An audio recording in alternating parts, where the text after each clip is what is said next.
میں food panda کی duty of کرنے کے بعد وہاں سے نکلنے ہی والا تھا کہ اچانک میری نظر سامنے کھڑی اپنی خالہ زاد کزن سونیا اور اس کے منگیتر پر پڑی تو میرا دل تیزی سے دھڑکنے لگا۔ غم و غصے کی ایک شدید لہر مجھے اپنے سر میں اٹھتی ہوئی محسوس ہوئی، لیکن اس کے باوجود میری نگاہیں سونیا کے کھلتے گلاب جیسے چہرے پر سے ایک سیکنڈ کے لیے بھی نہ ہٹ سکیں۔ یہ وہ چہرہ تھا کہ جس کی ایک مسکراہٹ کے لیے میں اپنی جان بھی قربان کر سکتا تھا۔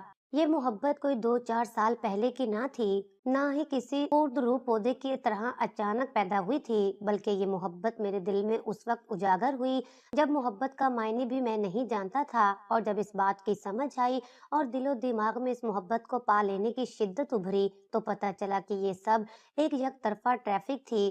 سونیا نے تو کبھی مجھ سے محبت کی ہی نہیں، وہ تو مجھ سے دل لگی کرتی رہی یا پھر اسے ٹائم پاس کہہ لیں، لیکن میں ہی نادان تھا کہ میں اس کو سمجھ نہ پایا۔ اگر مجھے پہلے پتا ہوتا تو میں اس کی محبت میں پاگل ہو کر اتنی دور تک نہ چلتا، بلکہ بہت پہلے ہی اسے اپنا راستہ ہٹانے کے لیے اپنے دل و دماغ کو تیار کر لیتا۔ محبت کا یہ اختتام اس نے کیا بھی تب جب اس کو اس کی منشا کے مطابق رشتہ مل گیا تھا، تو وہ سب کچھ بھلا کر منگنی کے بندھن میں بندھ گئی، اور اب تو سنا تھا کہ ان لوگوں کی جلدی شادی بھی ہونے والی ہے۔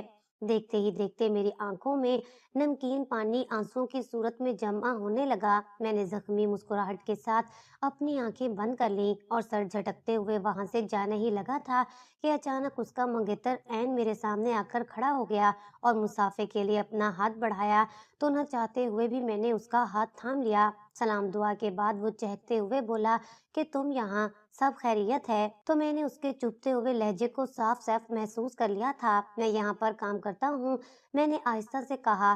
او آئی سی، اس نے بڑے ہی معنی خیز انداز میں ہونٹ سکوڑتے ہوئے کہا تھا۔ کتنا حسین اتفاق ہے کہ سونیا کو آج پیزا کھانا تھا تو میں نے سوچا کہ کیوں نہ اسے میک ڈونلڈ لے کر آؤں، لیکن کیا پتا تھا کہ تم سے بھی ملاقات ہو جائے گی۔ بھائی کسی عام دکان سے پیزا کھانے کا تو مزہ ہی نہیں آتا، میک ڈونلڈ کے پیزے کی اپنی ہی بات ہوتی ہے، پیسے تو لگتے ہیں لیکن چیز اچھی ہوتی ہے۔ پیسوں کی مجھے اتنی پرواہ بھی نہیں، حالانکہ سونیا تو خفا ہو رہی تھی کہ خواہ مخواہ پیسے خرچ کر ڈالے، لیکن میں نے اس سے کہا کہ تم بس فرمائش کرنے والی بنو، تمہاری ہر فرمائش پوری کرنا میرے دائیں ہاتھ کا کام ہے۔ ویسے بھی مجھے پیسوں کی کمی تھوڑی نہ ہے، میک ڈونلڈ جیسی کمپنیاں تو میں اپنی جیب میں لیے پھرتا ہوں۔ کیوں بھائی سونیا، کیا کہتی ہو؟ سونیا اس کی بیک سائڈ پر کھڑی تھی، وہ جو ہی پلٹا تو میں اور سونیا آمنے سامنے ایک دوسرے کے مقابل آ گئے۔ ایک دوسرے سے نظریں ملی تو ہم نے اپنی اپنی نظریں چرا لیں۔ اب ہمارے درمیان ایک نو دولتا کھڑا تھا جس کی تان پیسوں سے شروع ہو کر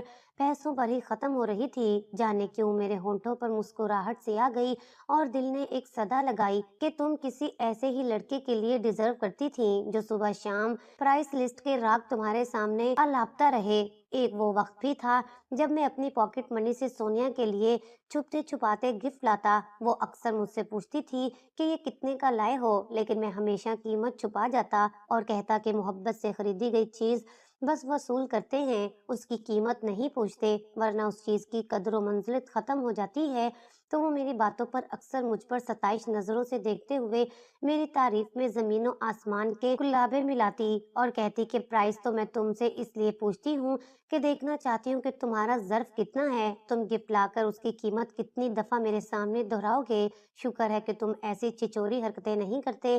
وہ میری دوست ہے نا نگینا، اس کا منگیتر اگر ایک چھلا بھی اس کے لیے لاتا ہے تو بار بار بس گنتا ہی چلا جاتا ہے۔ کتنا چھچورا لگتا ہے نا کہ اگر کوئی آپ کے لیے گفٹ لائے اور پھر اس کی قیمت آپ کے سامنے دہراتا چلا جائے۔ وہ میری طرف فخریہ نظر سے دیکھتے ہوئے بولتی چلی جاتی تھی اور میں چپ چاپ اس کی باتیں سنتا جاتا، لیکن اب وہ بدل گئی تھی۔ اسے اب یہ باتیں بری نہیں لگتی تھیں، اگر بری لگتی تو وہ آج اس نو دولتے لڑکے کی باتوں پر ہنس نہ رہی ہوتی۔ اس کی گردن آج غرور سے اکڑی ہوئی تھی، لیکن اس کی آنکھیں اس کی ہنسی کا ساتھ نہیں دے رہی تھیں، اور مجھے یہ سمجھ نہیں آ رہی تھی کہ میں اس کے منگیتر کی باتوں کے جواب میں کیا کہوں۔ لہٰذا میں نے ان سے معذرت کرتے ہوئے کہا کہ مجھے آج گھر ذرا جلدی جانا ہے، دیر ہو رہی ہے، پھر کبھی آپ سے ملیں گے۔ تو ایک دم اس کا منگیتر راحیل میرے کندھے پر زور سے ہاتھ مارتے ہوئے بولا، تو بھائی ہم بھی ادھر ہی جا رہے ہیں، آج میرا अपनी सासू माँ के हाथों से कुछ देसी खाने का बहुत मन कर रहा है। मैंने सोनिया से कहा कि रात का डिनर तुम लोगों की तरफ होगा, तो चलो ना हमारे साथ ही। तो मैंने सख्ती से इनकार करना चाहा ही था कि एकदम ही सोनिया ने कहा, किधर बस्सों में धक्के खाते फिरोगे तुम, हमारे साथ ही चलो। वैसे कई दिनों से अपनी फटफटी पर क्यों नहीं जा रहे हो? तो मैंने आहिस्ता से कहा, वो खराब है, वर्कशॉप ले जानी थी, अब वीकेंड पर ही लेकर जाऊंगा। तो उसके चेहरे पर एक अजीब तंजिया सी मुस्कुराहट आ गई, जैसे कहना चाह रही हो कि बस तुम्हारी यही औकात है, भला तुम जैसे खाली जेब वाला मुझे कैसे पा सकता था। मैं शदीद नर्वस हो गया। तभी वो बोली, हमारे साथ ही चलो, हम सब ने एक ही जगह पर तो उतरना है, फिर अलग अलग क्या जाना। उसने अजीब शाने बेनियाजी से कहा। तो मैं एकदम बहाना बनाते हुए बोला कि मुझे रास्ते में एक दो काम है, वो भी निपटाने हैं, आप लोग जाइए। वैसे भी मेरा आपके साथ जाना कुछ मुनासिब नहीं है। तो एकदम से राहिल ऊंचा ऊंचा कहकर लगाने लगा और कहा, अरे भाई, हमारे साथ जाने में क्या कबाहत है, हमने अपनी सीट में कौन सी कीलें लगा रखी हैं जो आपको जख्मी करेंगी। फिर राहिल के बेहद इसरार पर मुझे चारों नाचार गाड़ी में बैठना पड़ा। मुझे शदीद कोफत हो रही थी, लेकिन मैं सख्ती से इनकार नहीं कर पाया, क्योंकि ये मेरी खाला का होने वाला दामाद था और मैं नहीं चाहता था कि उसके दिल में हमारी तरफ से कोई बुरा ख्याल आए। लिहाजा मैं खामोशी से उनकी गाड़ी की बैक सीट पर बैठ गया। राहिल और सोनिया फ्रंट सीट पर बैठ गए। गाड़ी चलाने से पहले उसने एकदम से सोनिया से कहा, सोनिया तुम जानती हो ये गाड़ी मैंने कितने की खरीदी? तो सोनिया ने अपनी लाइल्मी का इजहार करते हुए अपने कंधे उचकाए। तो उसने कहा कि ये गाड़ी मैंने 50 लाख की ली है। मैं तो आम सी गाड़ी में अब सफर भी नहीं कर पाता। पता नहीं लोग छोटी गाड़ियों में कैसे ट्रैवलिंग कर लेते हैं। मुझे तो आम सी गाड़ी में सफर करना कभी भी पसंद नहीं आया। अब अगले महीने मैं एक और नई गाड़ी लूंगा, तुम देखना तो। सोनिया उसकी बात सुनकर हैरत से बोली, अरे क्यों, ये इतनी अच्छी तो है और अभी तो ली है तुमने। तो वो एकदम से बोला, मेरे इस गाड़ी से दिल भर गया है, मैं तो जब तक साल में 2 गाड़ियां तब्दील ना कर लूं मुझे मजा नहीं आता। अब खुदा जाने वो मुझे बातें सुना रहा था या उसकी नेचर ही ऐसी थी, मुझे कुछ समझ नहीं आ रहा था। मैं शदीद कोफत का शिकार था। दिल चाह रहा था कि मैं अभी और इसी वक्त उनकी गाड़ी से उतर जाऊं, लेकिन कहीं सोनिया को ये ना लगे कि मैं उसके मंगेतर से जेलिस हो गया हूँ। मैं उसको ऐसा कोई भी तासुर अपने हवाले से नहीं देना चाहता था, इसलिए कड़वे घूंट भरकर गाड़ी के शीशे से बाहर देखने लगा। आजकल प्राडो की क्या कीमत है, कुछ पता है असद? वो एकदम से पीछे मुड़कर मुझसे पूछने लगा। तो सोनिया की हंसी छूट गई और मैं एकदम से गड़बड़ा गया। नहीं, मुझे क्या पता प्राडो की क्या कीमत है, आपके पास कौन सी मॉडल की गाड़ी है? उसने मुझसे फिर सवाल किया। तो मैंने संभल कर जवाब दिया कि मेरे पास गाड़ी नहीं, एक बाइक है। ओह अच्छा, तो आपको बाइक का शौक है? उसने मुझसे बात करते करते गाड़ी स्टार्ट की। तो मैंने उसका कोई जवाब नहीं दिया। तो फिर वो एकदम से सोनिया की तरफ मुड़कर बोला, मैं अब अगली बार पराडो लूंगा, फिर लॉन्ग ड्राइव पर चलेंगे। तो सोनिया ने खुश होकर कहा, क्यों नहीं, जरूर चलेंगे, इससे बड़ी खुशी की बात और क्या होगी। मैं तो इंतजार में हूँ कि कब तुम जल्दी से पराडो लो। बस मेरी जान, कुछ दिन का और इंतजार कर लो। असल में पराडो बड़ी महंगी गाड़ी होती है। वैसे तो मेरे पास पैसों की कोई कमी नहीं है, जल्दी तुम्हें उसकी सैर करवाऊंगा, बस थोड़ा सा इंतजार कर लो। एक दो दोस्तों को उधार दे रखा है, जो ही वो मेरा कर्जा लौटाएंगे सबसे पहले मैं ये गाड़ी लूंगा और फिर लॉन्ग ड्राइव पर चलेंगे। सोनिया उसकी बात पर चहकने लगी, जबकि मेरा सीना अंदर से जलने लगा। देखा जाए तो राहील का और मेरा कोई जोड़ नहीं था। वो मुझसे कद में भी छोटा था और उसका रंग भी गहरा सांवला था और उसकी तालीम भी वाजिबी थी, जबकि मैं उसके मुकाबले में ठीक ठाक पुरकशिश पर्सनैलिटी रखता था। ऊंचा लंबा कद, गोरा चिट्टा रंग और ब्राउन आंखें। यूनिवर्सिटी में लड़कियां मेरी पर्सनैलिटी को देखकर आहें भरती थीं, मुझसे दोस्ती के ख्वाब देखती थीं, लेकिन मैंने कभी किसी को लिफ्ट नहीं कराई, क्योंकि मेरे दिल के खाने में फकत सोनिया की तस्वीर सजी थी और सोनिया ये बात बहुत अच्छे से जानती थी। वो खुद भी काफी हुस्न परस्त थी और उसे सांवले रंग से चिढ़ थी, लेकिन वो सब बातें बचपने की थीं। अब वो जरूरत से ज्यादा बड़ी हो गई थी और पैसे की अहमियत जानती थी। वो ये बात बहुत अच्छे से समझ गई थी कि मैं उसे दुनिया की राहत नहीं दे सकता, क्योंकि मेरी जेब में इतने सिक्के नहीं। इसलिए उसने इंतहाई समझदारी का सबूत देते हुए राहील का इंतखाब कर डाला, जो काफी अमीर तो था, लेकिन उसके साथ खड़ा कभी भी सूट नहीं करता था। सोनिया दरअसल काफी हुस्न परस्त होने के साथ साथ खुद भी ठीक ठाक गोरी चिट्टी थी। सुनहरी बाल और नीली आंखें पुरकशिश सरापा देखने वालों को दूर से ही खुश कर दिया करता था। हुस्न परस्त होने के बावजूद अब उसे राहिल के रंग से कोई मसला नहीं था, क्योंकि वो जानती थी कि राहिल खूब पैसे वाला है और अमीरों के रंग और उम्र को कौन देखता है। राहिल उसके सपनों का शहजादा बन गया था, जो उसके हर सपने को पलक झपकने में पैसों के जरिए पूरा कर सकता था। चाहे तो पूरे पाकिस्तान के साथ साथ पूरी दुनिया भी घुमाने ले जाए, उसे और क्या चाहिए था। कभी आम से शक्ल सूरत वाले राहील को उसने मुझ पर तरजीह देते हुए हाँ कर दी। हमारे सारे ही कजन इस बात पर हैरान थे, क्योंकि वो सोनिया के बारे में जानते थे कि वो कितनी हुस्न परस्त है, लेकिन मुझे बिल्कुल भी हैरत नहीं हुई, क्योंकि मैं सोनिया को गहराई से जानता था। लेकिन मुझे ये पता नहीं था कि वो पैसे की लालच में इतनी खुद गर्ज हो जाएगी कि मुझसे बंधे दिल के नाते को ठोकर मारकर रोक देगी। मैं माजी की राख कुरेद ही रहा था कि इतने में राहील ने ऊंची ऊंची आवाज में अंग्रेजी गाने लगा दिए। मैं हैरान था कि वाजबी सी तालीम रखने वाला राहील, जिसे ढंग से उर्दू बोलनी भी नहीं आती, वो शायद सोनिया को मुतासिर करने के लिए ये गाने लगाकर बैठा था। यकीनन उसे इन गानों की अलिफ बे भी समझ नहीं आ रही थी, लेकिन इतनी ऊंची आवाज पर मेरे कान दुखने लगे। मैं हैरान था कि सोनिया उस बंदे के साथ कैसे गुजारा करेगी। खुदा खुदा करके हम घर उतरे। असल में हम सब एक ही हवेली में रहते थे, जो हमारे पुरखों ने बनाई थी। खाला ऊपर वाले पोर्शन में रहती थी, जबकि अम्मी और फुफ्फू नीचे वाले पोर्शन में। अलबत्ता सबके पोर्शन अलग अलग थे, कोई किसी के मामले में इंटरफेयर नहीं करता था, इसलिए एक साथ रहने में हमें कभी मसला पेश नहीं आया। मैं उन लोगों से इतना पक चुका था कि गाड़ी से फौरन उतरकर ना तो राहील का शुक्रिया अदा किया और ना ही उसे घर आने की दावत दी, बल्कि फौरन ही अपने पोर्शन के अंदर चला गया। अम्मा ने जब मेरा उतरा हुआ चेहरा देखा तो वो परेशान हो गईं। लेकिन मैंने उन्हें बताया कि सब ठीक है, फिक्र की जरूरत नहीं है, तो उन्हें थोड़ी तसल्ली हुई। मैं अपने कमरे में आया तो शदीद जहनी दबाव का शिकार था। मैं अपना सर पकड़कर बैठ गया। जो कुछ आज मैंने एक अरसे बाद देखा, उसको देखने की मेरी कभी तमन्ना न थी। मैंने बड़ी मुश्किल से अपने दिल को बहलाया था। दिल टूटने के बाद काफी अरसे से मेरी रूटीन काफी सख्त हो गई थी। मैं मुंह अंधेरे निकलता और घर जब वापस लौटता तभी अंधेरा ही हो रहा होता था। घर आते ही बस अपने कमरे में घुस जाता। अम्मी के अलावा मैं किसी से भी नहीं मिलता था, न किसी से बात करता। मैंने इस घर में रहते हुए अपने आप को दूसरों से बेहद अलग कर लिया था। बस मेरी कोशिश होती थी कि ना कोई मेरे मामलात में बोले और ना मैं किसी के मामले में मुदाखलत करूं। अम्मी मेरी इस एक्टिविटी से बेहद नाला थीं। वो चाहती थी कि मैं पहले की तरह हंसू बोलूं, हवेली में फिर से रौनक लगाऊं, कम से कम फुप्पो के पास जरूर बैठा करूं।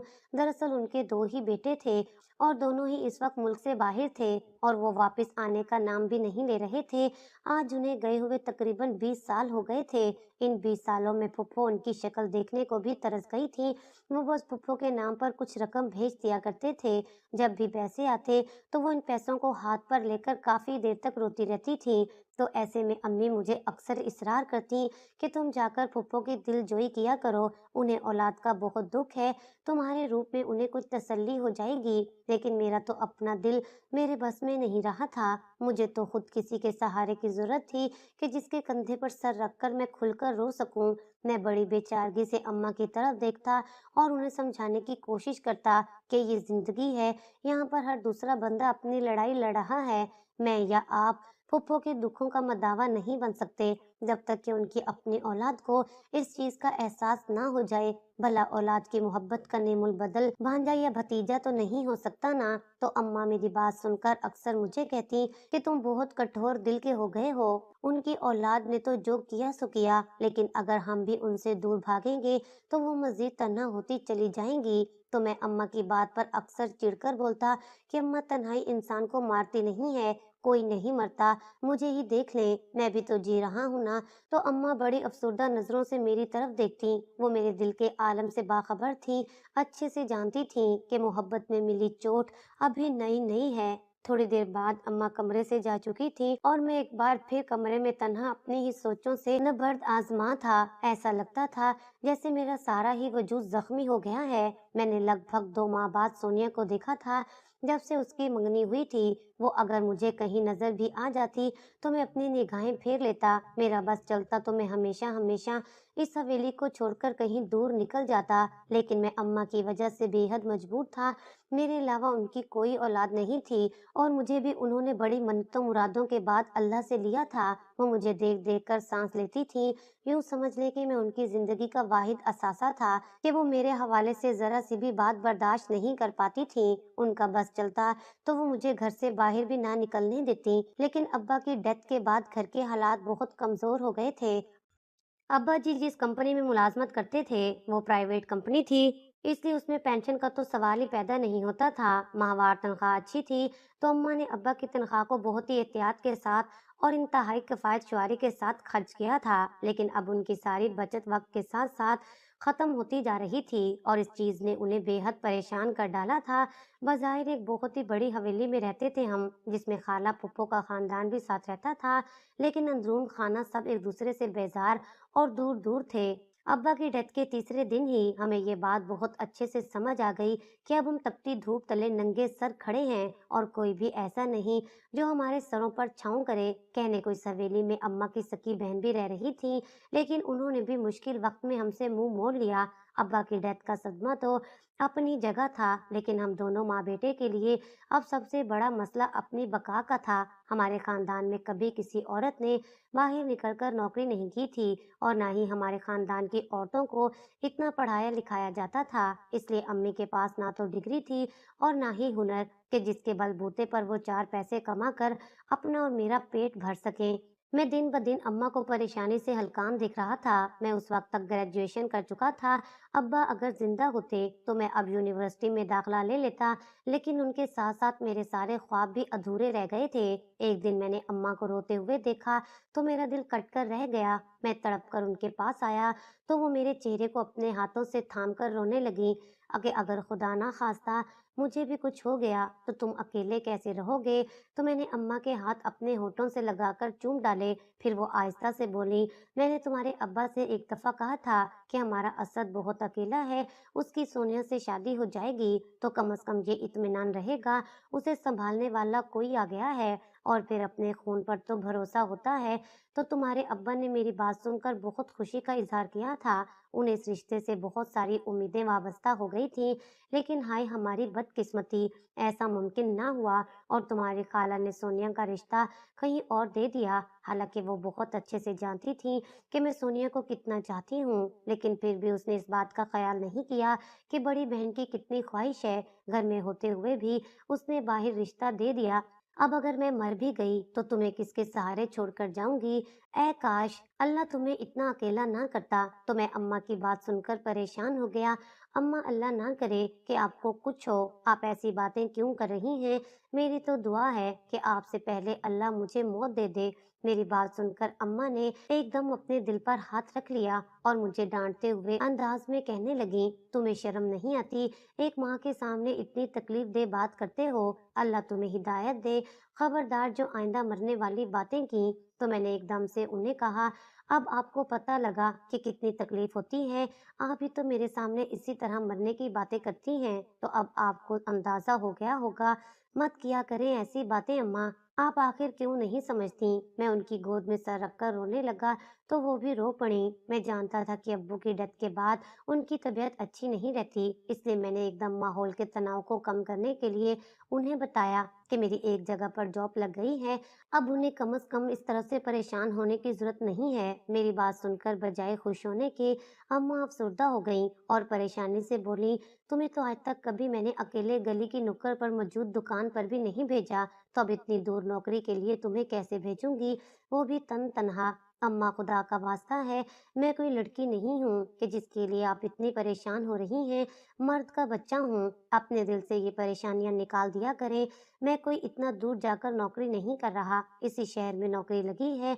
शुक्र करें कि अल्लाह ने हमारे रिस्क का बंदोबस्त कर दिया है, वरना अब तो आहिस्ता आहिस्ता सारी सेविंग्स भी खत्म होने को आ रही थी। ऐसे में मेरी जॉब करना बहुत जरूरी हो गई थी। तो अम्मा ने सर हिलाते हुए मेरी तायीद की और कहा, वो तो ठीक है, लेकिन मैं तुम्हें अकेले नहीं भेजूंगी।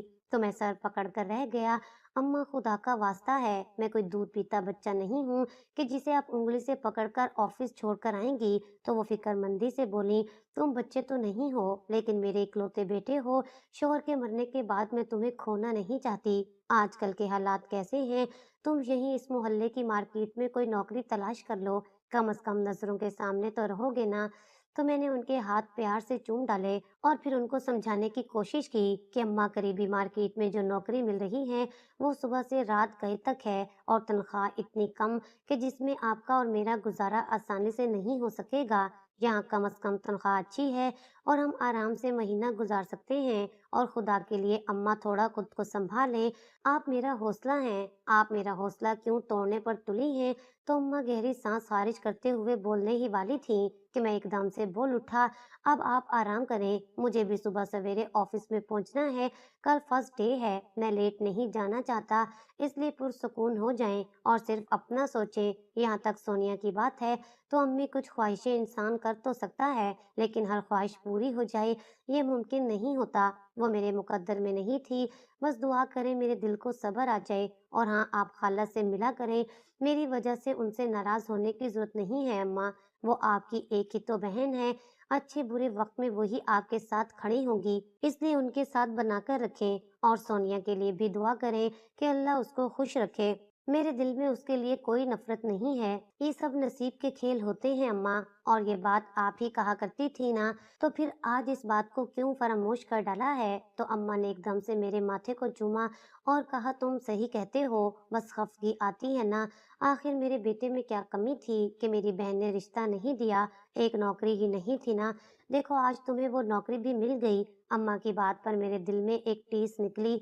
मैं उन्हें क्या समझाता कि उनके बेटे को कोई पक्की नौकरी नहीं मिली, कि फूड पांडा पर एक मामूली सा डिलीवरी बॉय हूँ जिसके साथ सोनिया जैसी ख्वाहिशात की मारी लड़की गुजारा नहीं कर सकती। मैंने अम्मा को समझाते हुए कहा, अम्मा, हर वालिदैन अपनी औलाद का बेहतर सोचते हैं। खाला को सोनिया के लिए अगर मुझसे बेहतर लड़का मिल गया तो इसमें नाराजगी वाली कोई बात नहीं है। ये बात करके मैं उनके पास से उठ गया, क्योंकि इससे ज्यादा मैं अपने दिल पर जबर करके अम्मा को नहीं समझा सकता था। मैं जानता था उस हवेली में अब्बा के मरने के बाद अम्मा जरूरत से ज्यादा अकेली हो गई हैं, तो कम से कम वो अपनी बहन के साथ तो इत्तेफाक से रहें। आना जाना रहेगा तो अम्मा तन्हाई का शिकार नहीं होंगी। दूसरा, खाला भी गाए बगाए उनकी खबरगिरी करेंगी तो मुझे तसल्ली रहेगी, क्योंकि मेरी जॉब की नौयत ऐसी थी कि जिसमें घर आने का कोई टाइम मुकर्रर नहीं था। इसलिए मैंने अम्मा पर जोर डाला कि वो अपने दिल को खाला की तरफ से साफ कर लें। और ये सब मैंने जानबूझकर किया, क्योंकि मैं अब्बा के बाद अम्मा को नहीं खोना चाहता था। अम्मा को तो मैंने समझा दिया, लेकिन सच तो ये है, मैं कभी भी सोनिया को अपने दिल से नहीं निकाल पाया। जब से सोनिया को राहिल के साथ देखा था, मेरे सीने में एक आग सी लगी हुई थी। इससे पहले कि अम्मा मेरे लिए खाना लेकर आ जाती, मैं कमरे से बाहर निकला तो देखा सोनिया राहिल को गेट पर रुखसत कर रही है। अचानक उसकी नजर मुझ पर पड़ी तो मैं लंबे लंबे डग भरता हुआ सीढ़ियों की तरफ गया। मेरा हमेशा से ही यही मामूल था कि मैं जब भी परेशान होता ऊपर छत पर चला जाता और अपना दिल हल्का कर लेता। मैं अम्मा के सामने नहीं रोता था कि वो बहुत परेशान हो जाया करती थी, इसलिए मैं तन्हाई में खुलकर आंसू बहाकर अपना दिल हल्का कर लिया करता था। छत पर आकर मैं बेआवाज रोने लगा। दिल का बोझ अब कदरे कम था कि अचानक मुझे सीढ़ियों पर किसी के कदमों की आवाज आई, तो मैं हैरान हो गया कि रात के इस पहर ऊपर छत पर कौन आ रहा है। मैंने फटाफट अपने आंसू पोंछे और खुद को रिलैक्स करने लगा। अचानक सीढ़ियों का दरवाजा खुला तो ये देखकर मेरी हैरत की इंतहा ना रही कि सोनिया मेरी तरफ ही आ रही थी।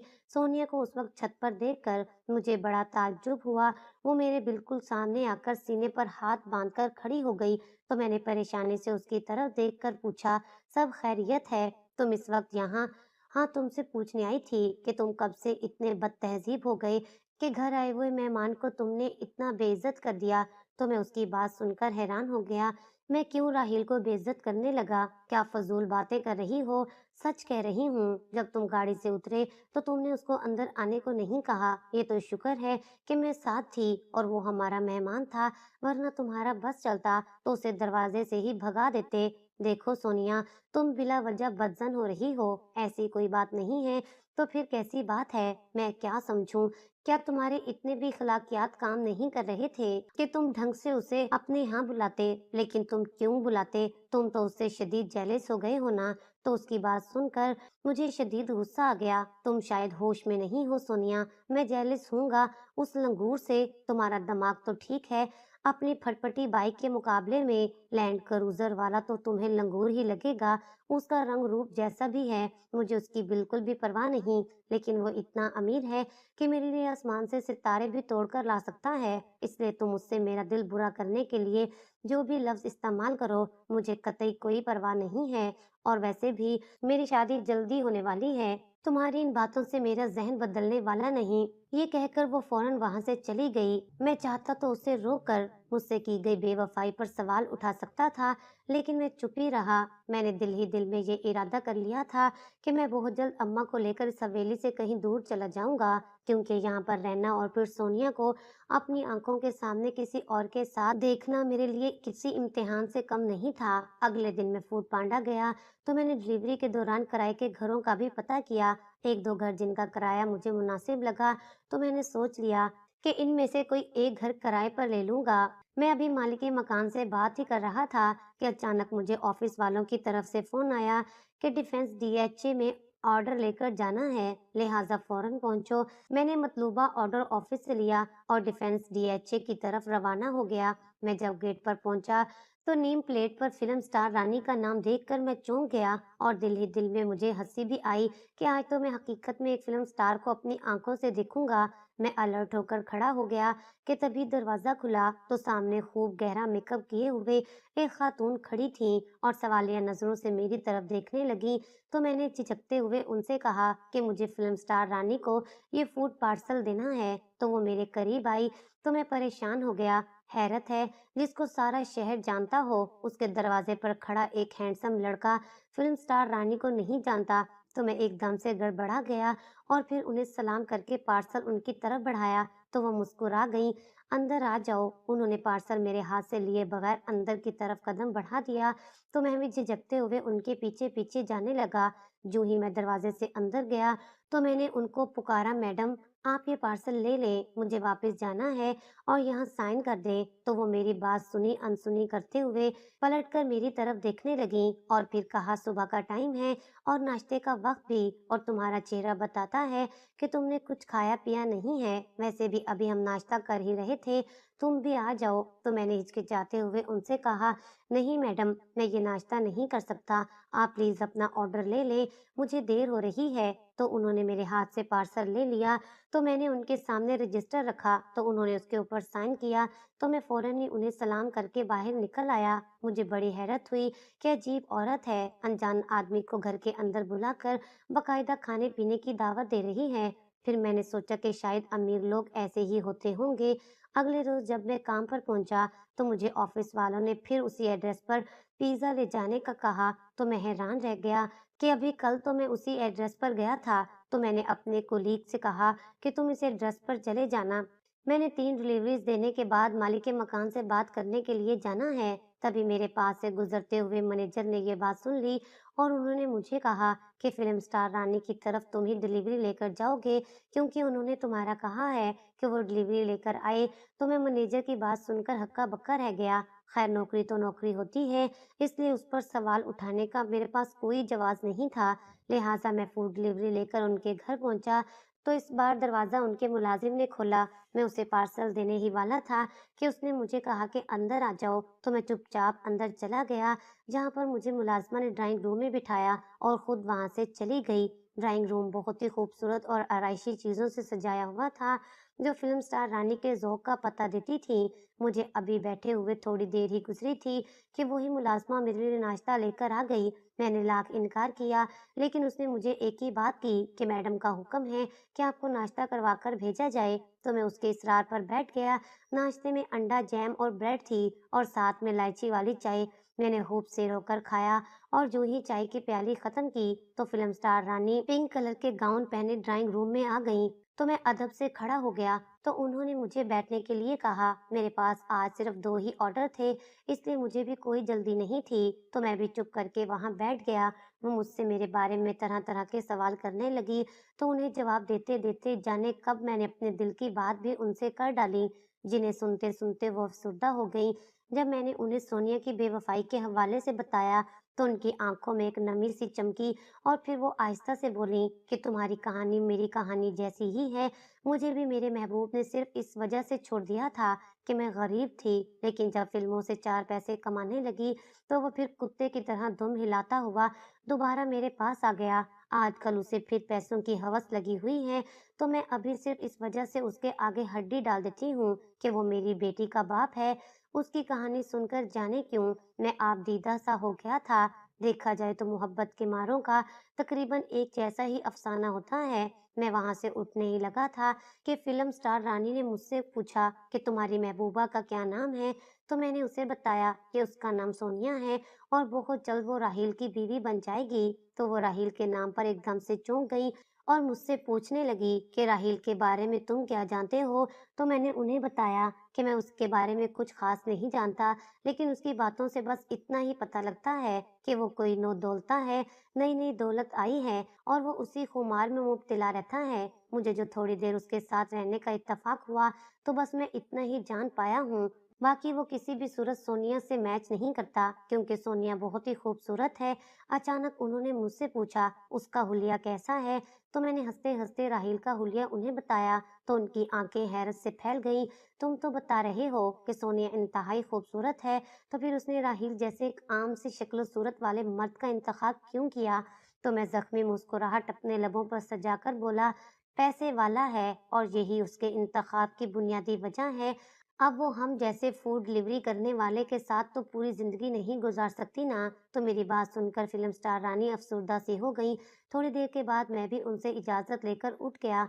मैंने फटाफट बाकी 2 डिलीवरीज़ मुकम्मल की और फिर मालिक मकान से मिलने गया, लेकिन मेरी बात ना बन सकी, तो मैं वापस घर चला गया। लेकिन अम्मा को खिलाफ़े मामूल बहुत अफ़सुर्दा देखा, तो पूछे बिना ना रह सका। तो उन्होंने बगैर मुझे कुछ कहे खामोशी से एक कार्ड मेरी तरफ बढ़ाया। मैंने कार्ड खोला तो मेरा दिल तेज़ी से धड़का।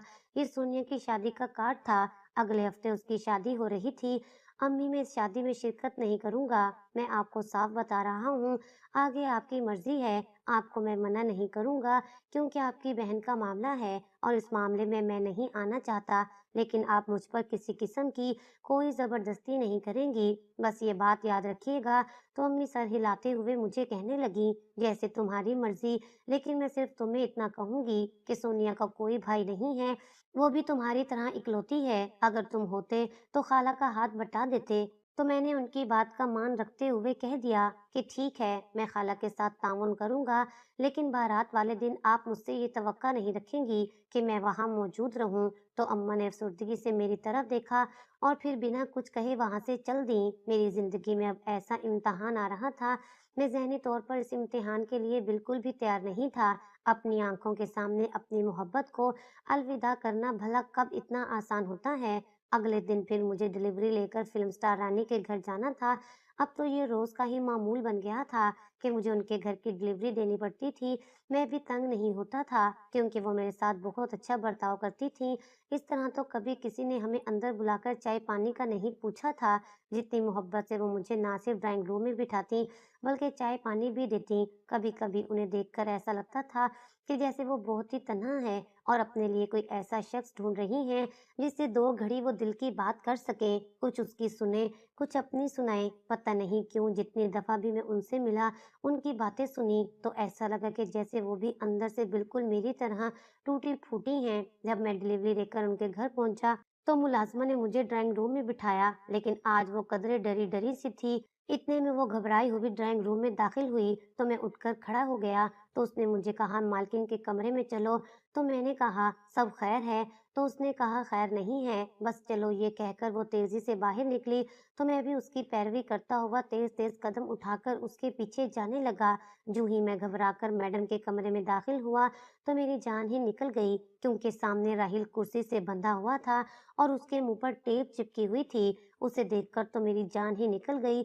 मैंने जब मैडम की तरफ देखा तो वो मुझे देखकर हंसने लगी, तो मैं फौरन वहां से भागने ही लगा था, लेकिन एकदम मैडम ने मुझे आवाज देकर रोक लिया। तो मैं रुक गया और परेशानी से उनकी तरफ देखने लगा। तो उन्होंने मुझे कहा, इतनी जल्दी कहाँ जा रहे हो? पूछोगे नहीं कि ये कौन है और मैंने इसके साथ ऐसा सलूक क्यों किया है? तो मैंने हिचकिचाते हुए उनकी तरफ देखा तो उनके चेहरे पर एक पुरस्कार तबस्सुम आ गया। तो मैंने थूक निगलते हुए उनसे कहा कि ये तो राहील है, सोनिया का मंगेतर। अगले हफ्ते इनकी शादी होने वाली है।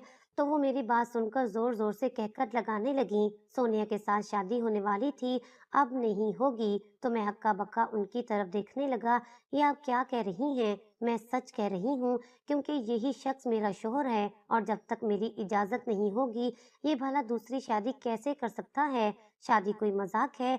मेरे हकूक तो ये पूरे कर नहीं सका, लेकिन हर दूसरी लड़की इससे शादी के लिए तैयार हो जाती है। मुझे तो लड़कियों पर भी हैरत होती है कि कम से कम इतना तो देख ले कि बंदे की सोर्स ऑफ इनकम क्या है। जो खुद बीवी के टुकड़ों पर पल रहा हो वो आने वाली को क्या खिलाएगा? तो उसकी बात सुनकर मेरे रोंगटे खड़े हो गए। मैं फटी फटी आंखों से मैडम की तरफ देखने लगा। मुझे उनकी बात पर यकीन नहीं आ रहा था कि राहील पहले से शादीशुदा है और वो भी फिल्म स्टार रानी का शोहर है। मेरी हैरत को देखते हुए मैडम ने मुझे बताया कि ये कोई उसकी पहली वारदात नहीं है। इससे पहले भी ये लड़कियों को झांसा देकर उनकी इज्जतों के साथ खेलता रहा है। हैरत है कि सोनिया तक के साथ शादी तक की मामला कैसे चला गया। लगता है वो लड़की बहुत शरीफ है। मेरे ख्याल में शादी से पहले उसने उसे नजदीक नहीं आने दिया होगा, तभी इसका ये मामला शादी तक पहुंच गया। वरना इसकी बहुत सारी कंप्लेन मुझे मिलती रहती थी, लेकिन मैंने कभी भी बात प्रस्त नहीं की, क्योंकि आप जिनसे मोहब्बत करते हैं उन्हें बांध कर नहीं रख सकते। मैंने भी इसे आजाद छोड़ा हुआ था, लेकिन इसने अपनी आजादी का बहुत ही गलत इस्तेमाल किया है। तुम जाओ सोनिया के पास, उम्मीद है जब उसकी आंखों से लालच की पट्टी उतरेगी तो वो तुम्हें साफ साफ देख सकेगी। मैं बोझल दिल के साथ अपने घर गया, लेकिन मैंने सोनिया से कोई बात नहीं की, क्योंकि मैं जानता था कि अगर मैंने कोई लफ्ज भी मुंह से निकाला तो वो मेरी जान को आ जाएगी और मेरी किसी बात का यकीन नहीं करेगी। उधर शादी के दिन करीब आ रहे थे और राहील का कोई पता नहीं था। खाला और सोनिया दोनों ही बहुत फिक्रमंद थी। तो मैंने चुपके से मैडम को कॉल की और उन्हें सारी सूरत हाल से आगाह किया, तो वो भी फिक्रमंद हो गई। फिर उन्होंने मुझे कहा कि तुम फिक्र नहीं करो, मैं तुम्हारा ये मामला हल कर दूंगी। और वो अपनी जुबान की वाकई पक्की निकली। अगली शाम को वो राहील समेत हमारी हवेली में मौजूद थी। राहील के साथ इतनी खूबसूरत औरत को देखकर हवेली के सब लोग हक्का बक्का रह गए, और जब उन्होंने राहील के साथ अपना तारुफ करवाया तो सभी ने अपने दांतों तले उंगली दे दी। राहील हम सबके सामने किसी मुजरिम की तरह सर झुकाए खड़ा था और मैडम ने उसका सारा कच्चा टट्ठा खोलकर सोनिया और खाला के सामने रख दिया। सोनिया तो ये सब सुनकर वहां से रोते हुए चली गई और खाला सर पकड़कर बैठ गईं। मैडम ने एक नजर हम सब पर डाली और फिर राहील को लेकर वो चली गईं। अम्मी खाला की तरफ ही रुक गईं, क्योंकि वो बहुत ज्यादा परेशान नजर आ रही थी। और परेशान तो होने की बात भी थी, क्योंकि पूरे खानदान में शादी के कार्ड जा चुके थे और खाला इंतहा परेशान थी कि लोग क्या कहेंगे कि वक्त पर शादी क्यों ना हो सकी, ऐसा क्या हो गया, मैं किस किस को सफाइयां देती रहूंगी। वो रोने लगी। उस पूरी हवेली में अम्मा और खाला इस वाक़े पर गमज़दा थीं, लेकिन बाकी हमारे रिश्तेदार, हत्ता कि मेरी फुप्पो के चेहरे पर एक अजीब सा सुकून था और इन्हीं रवैयों ने खाला को इंतहाई दिल बर्दाश्त कर दिया था। अम्मी उनकी मुस्तकिल दिलजोई कर रही थी। मैं भी थोड़ी देर वहां बैठकर घर चला आया। खाने का तो दिल वैसे ही नहीं चाह रहा था, तो मैं जाकर लेट गया। अभी मुझे लेटे हुए थोड़ी ही देर गुजरी थी कि सोनिया मेरे कमरे में आ गई, तो मैं एकदम से उठकर बैठ गया। तो वो एकदम मेरे करीब आई और फिर मेरे पैरों में बैठ गई। वो रो रही थी। उसे यूं रोता देखकर मेरा दिल जैसे टुकड़ों में बट गया, तो मैं भी उसके पास आकर बैठ गया और उससे तसल्ली देने के लिए लफ्ज ढूंढ ही रहा था कि वो रोते हुए बोली, मुझे माफ कर दो, मैं नादान थी। ज़हनी सुकून पर दौलत को तरजीह देकर मैंने अच्छा नहीं किया। आज मेरी आंखें खुल کھل گئی ہیں تو میں نے نہ صرف اسے معاف کر دیا بلکہ اب وہ میرے نکاح میں ہے۔ شادی اپنی مقررہ تاریخ پر ہی ہوئی تھی، بس راحیل کی جگہ اس کا اصلی دولہا اب میں تھا۔